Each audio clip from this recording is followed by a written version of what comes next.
for an update. So things probably look really different.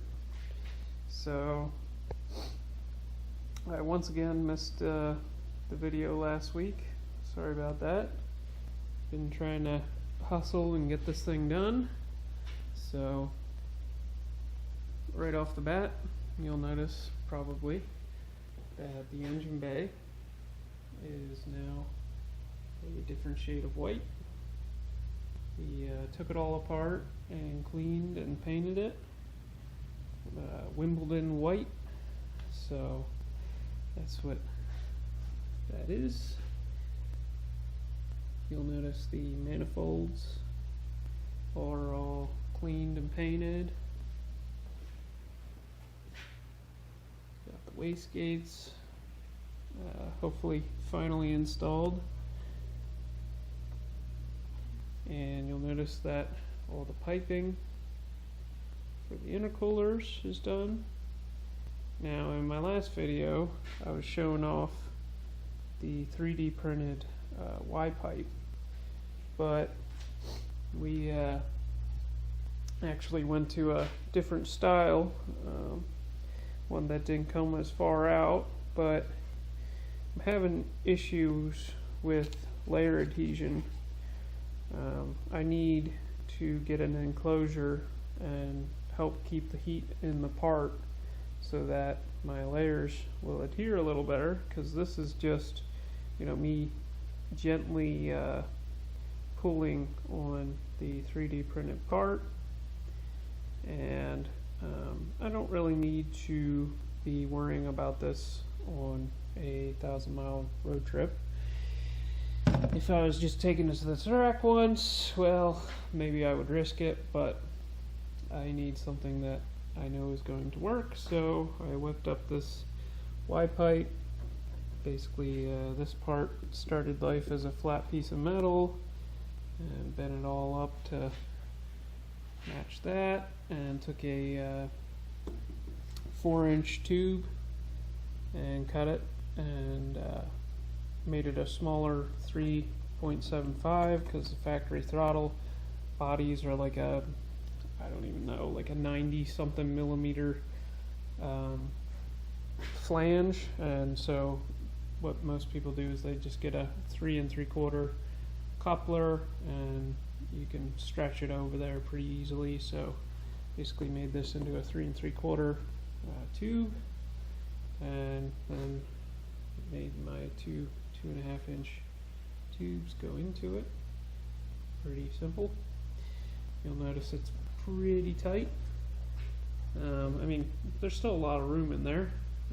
It's not my Studebaker by any stretch of the measure, but you know, there's a lot of stuff going on in there. Another thing you'll notice is the fan is, or the radiator is mounted. My dad fabbed up the mounts down there, and I'll make a little insert on the 3D printer, and then the top is just rib nutted in place, and then I made the shroud. It's a kind of a Spall clone. It's a Chinese fan. It still has the curved blades, so we're going to see how it works out. It looks almost identical to a Spall, but it's like a third the price. So I figured, you know, it's worth the risk for the price. Worst case, we got to replace it. You can see the master cylinder starting to go in there, starting to do up the fuel line. So yeah, I forget if I showed this to you guys or not, but using some Summit Racing fuel lines or fuel rails, some Snake Eater Performance 1500cc injectors. I think I talked about that. And then from here, it is 3/4 inch stainless hardline, which comes down through the fender well and then all the way under the car and to the back. So that should supply plenty of fuel. I mean, 3/4 inch, that's like dash 12. I think that's dash 12. Yeah, dash 12. Another cool thing, well, I don't even think I had the 6-liter in it. This is the 6-liter. You can see the orange. This is the 6-liter. We took it all apart, gapped the rings, and threw it back together. And it's in the car. And got the square ports on there. And everything's starting to go together. Starting to figure out our drain lines. Something that you should really do when you flip over the truck manifold and use a passenger side exhaust manifold.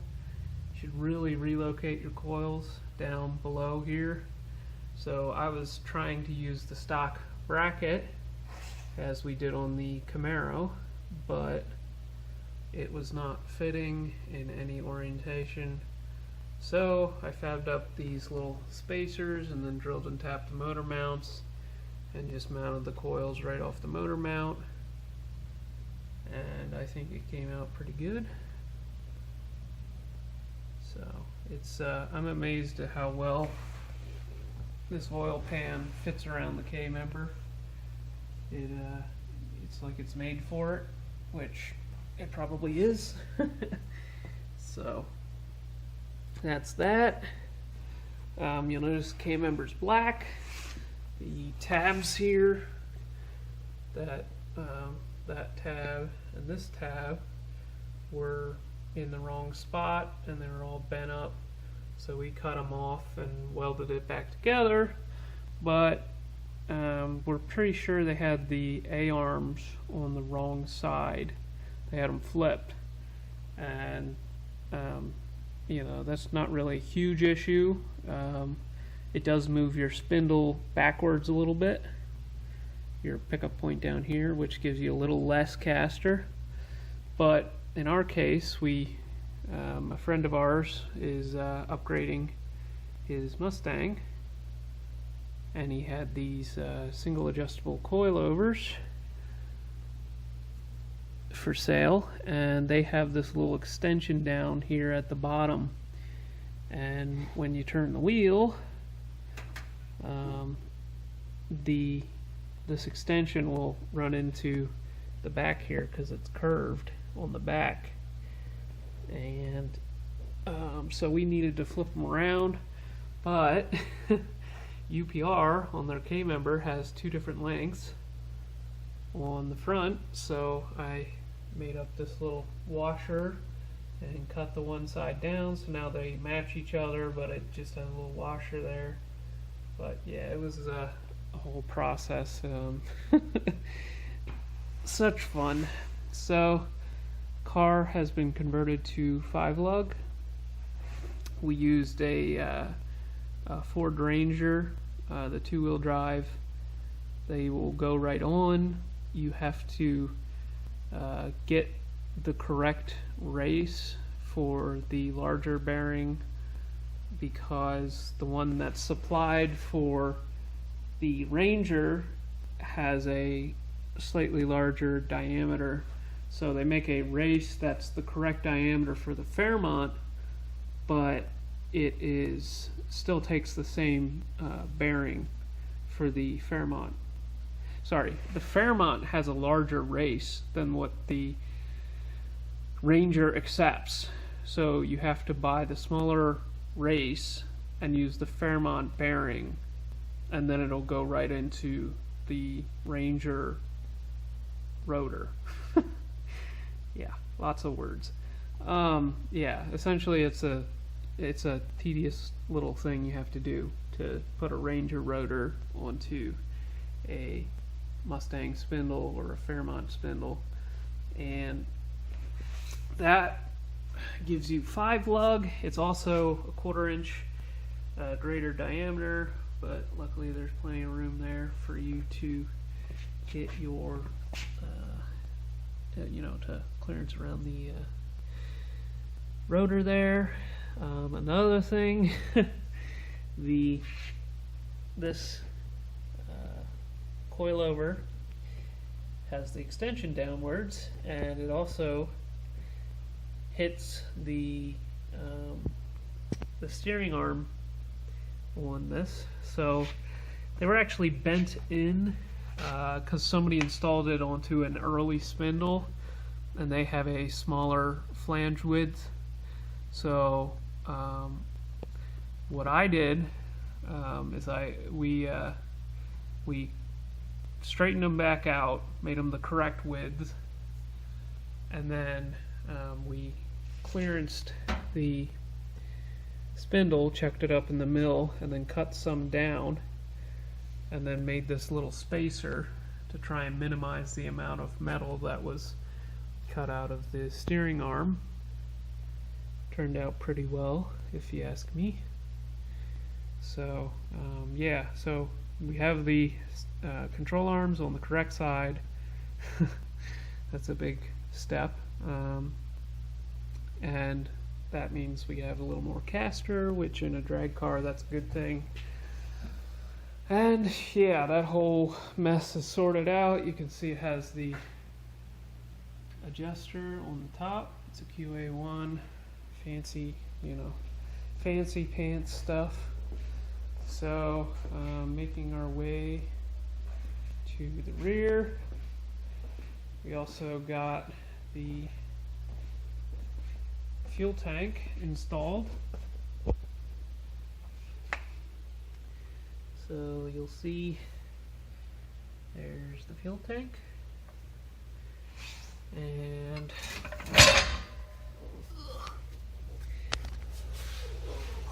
okay, so you'll see there's our two fittings coming out of the fuel tank, and then our return is meant to go in the side there, and you can see there's a fitting up there where the wires come out with some perma-shield in there. Sorry, it's kind of dark, but that'll go in. And then also the exhaust is installed, and you'll notice it has kickdowns. So decided to go with kickdowns because routing it underneath the rear really didn't make sense, just because the car might sit kind of high. Taking it up and over is going to be difficult, so we're just going to go with the kickdowns, and if it's too loud then we'll make adjustments. Also ordered a aluminum drive shaft that's good for like 1500 horsepower or something like that. So that was an expensive piece. But it's installed, the rear end's all assembled, ready to go. So we're really making a lot of progress, starting to get close. I ordered a battery box because, I don't know, the Optimas, I think you can run them in the cabin without a sealed container and a vent, but I don't want to risk it. I know some tech inspectors probably are, you know, a little unaware of maybe how the rules are written. I couldn't really find it in the rules. I mean, technically it's not the kind of battery where you need to be worried about that kind of thing because it's a, you know, different style. But just to make sure that we don't get any flack, I bought a battery box that has the vent and all that. And, so we're really getting close. Hopefully start buttoning up the interior and trying to knock out all the mechanicals before I start to wire it. And we're just slowly picking away, getting pretty close. I'm pretty thrilled with how much we're getting done in a short period of time. And it's going to be really fun to drive this thing. I guess one thing I'll throw it in at the end, the Ford Taurus like a 95 Ford Taurus came with a flex fuel sensor. So what I like about the Ford sensors is they have screw-on fittings. Now I probably could have ordered fittings that go from this thread to dash 6, but I opted to just buy these weld-on guys here and just weld them right onto the fittings. And but the only thing you need to know about these guys, I guess I should probably say this is a flex fuel sensor for those of you that don't know. It's measures the ethanol content in your fuel, and then your computer will automatically change the timing and fuel and all the things as you specify, and you can just dump whatever comes out of the tank at sheets into your gas tank, and the computer makes all the adjustments. But the thing with this is it's a little different than the GM sensor. The GM sensor has a different scale. It goes from 50 hertz being 0% ethanol to 150 hertz being 100% ethanol. And this goes from 50 hertz being 0% and 125 being 100%. So that's easy enough to calibrate in the Holly. So I opted to use this guy just because we had it sitting on the shelf back when we were trying to find a cheap solution for a junkyard flex fuel sensor, and we thought we could use the Ford sensor, but obviously it has a different scale, so it doesn't really work too well. I mean, you can mess around with it in the GM computers and you could probably get it to work. I mean, this is a $5 piece at the junkyard, and it's nice because it has these little fittings in it, which I like. But instead of those like the push-on style, this style connector, it has actual fittings. So personal preference. But anyways, I'm going to stop rambling. This is probably the longest video in the series just because I waited 2 weeks again. So I'm going to leave it off there, and I'm starting to get pretty excited. This thing is going to be one heck of a car. Looks really good from the top here. It's going to be neat to pop the hood and watch people's jaws drop. So we'll catch you guys in the next one. All right.